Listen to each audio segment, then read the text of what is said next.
A'udzubillahiminasyaitonirrajim. Bismillahirrahmanirrahim. Ahmadu wa nisafa min ibadihi man sa'a fil wilayah.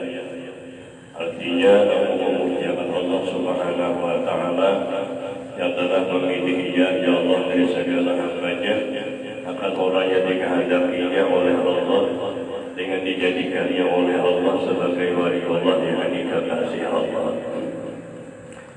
Wa khassasa bi hamdi asrarihi wa jadahu yu'minu ilahi bisabiqil wilayah. Artinya menentukan dia akan dia untuk membawakan segala rahasianya Allah, dan Nabi yang menghadirkan akan dia daripadanya kepadanya dengan sebab terdahulu pertolongannya Allah. Wa asbahu amana alaina bil imani bima ja'a bil anbiya wal awliya min asrarihir rabbaniyah. Artinya aku bersyukur akan Allah Subhanahu wa ta'ala bahwa ia mengaruniai atas kami dengan mengimani para yang mendatangkan dengan dia oleh para nabi Allah dan segala nabi Allah dan segala wali Allah dan daripada segala rahasianya yang bersabda Tuhan. Wa waqana li muta'abbad sunnah bil bahiyyati saniyah. Artinya dan dia telah menolong kami untuk mengikuti ajaran sama mereka itu yang telah lagi mulia. Wa usalli wa usallimu ala man sallallahu wa billah li afihi suri. Artinya dan aku memohonkan rahmat Allah dan salamnya atas makhluk kita Nabi Muhammad sallallahu alaihi wasallam yang sujud kepadanya segala malaikat, sedangkan ia masih terkandung dalam tulang belakang ayahnya yang lahiri, yaitu Nabi Adam alaihi salam. Wa ala alihi wa sahbihi wa tabi'in fi sabili nuri. Artinya dan atas segala keluarganya dan sahabatnya dan segala yang mengikut akan mereka itu pada jalan yang sangat terang.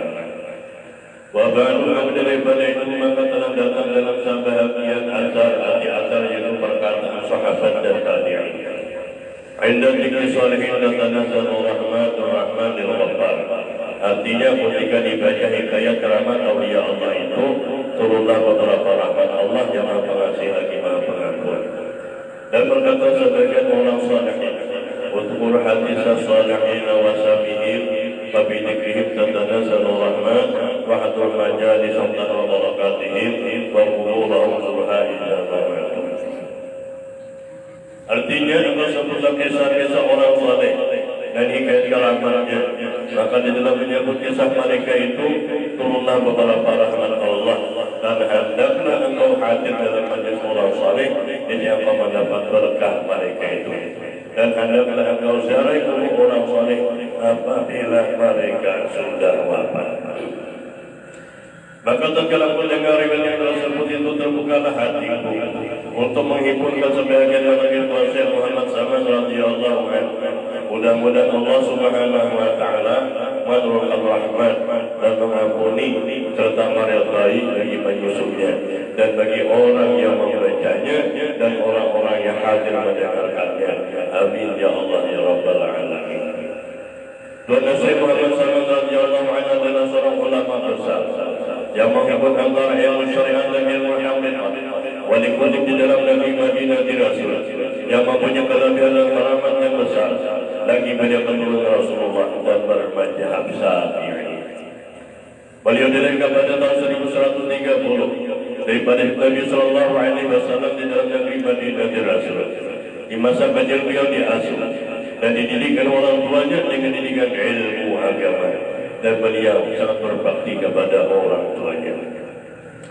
Dan adalah kebiasaannya Rasul Muhammad SAW itu ketika masa kecilnya sampai besarnya, hingga sampai yang kepada mata mursyidnya adalah selalu kasih sayang kepada sekalian orang yang menuntut ilmu, dan kepada sekalian orang yang fakir dan miskin, dan lagi pula supaya berkhidmat membantu kepada segala orang yang datang salat Rasulullah, daripada orang yang alim-alim dan orang yang salih-salih, dan daripada segala orang yang awam dan khawas.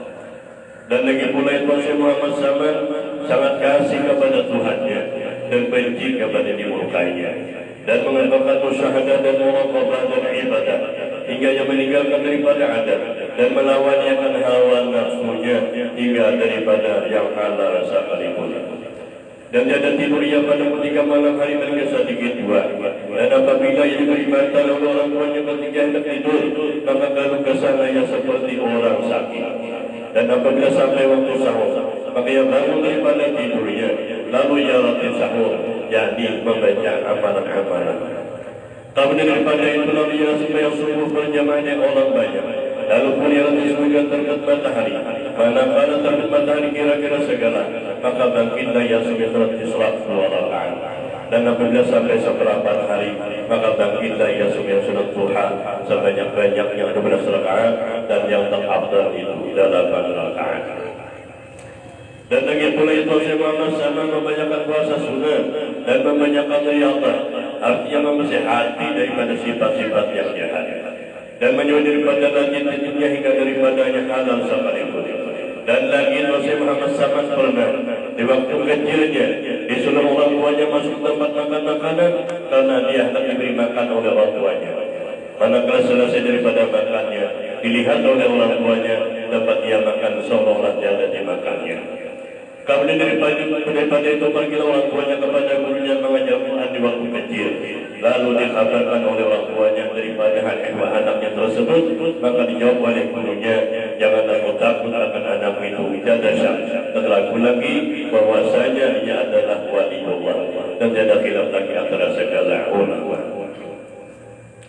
Dan lagi pula yang pada ketika musim dingin, apabila ia tidak tertinggal amal yang baik dan batal, maka dilihat oleh orang tuanya dia mengambil air, kemudian dipencingkan di atas tubuhnya sendiri supaya dia bisa tidur dari dingin itu.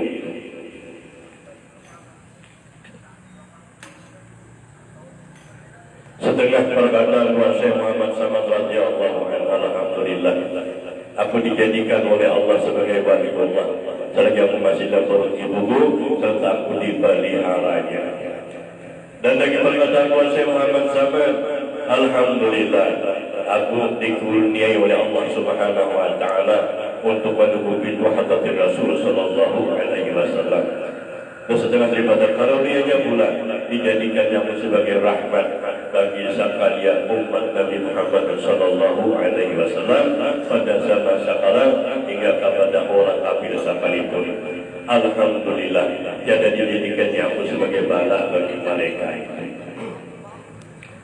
Jadi setiap wali itu, setiap orang saleh ulama, pasti mereka itu mendatangkan rahmat kepada kita berataan. Cuma kita sudah akhir zaman sudah.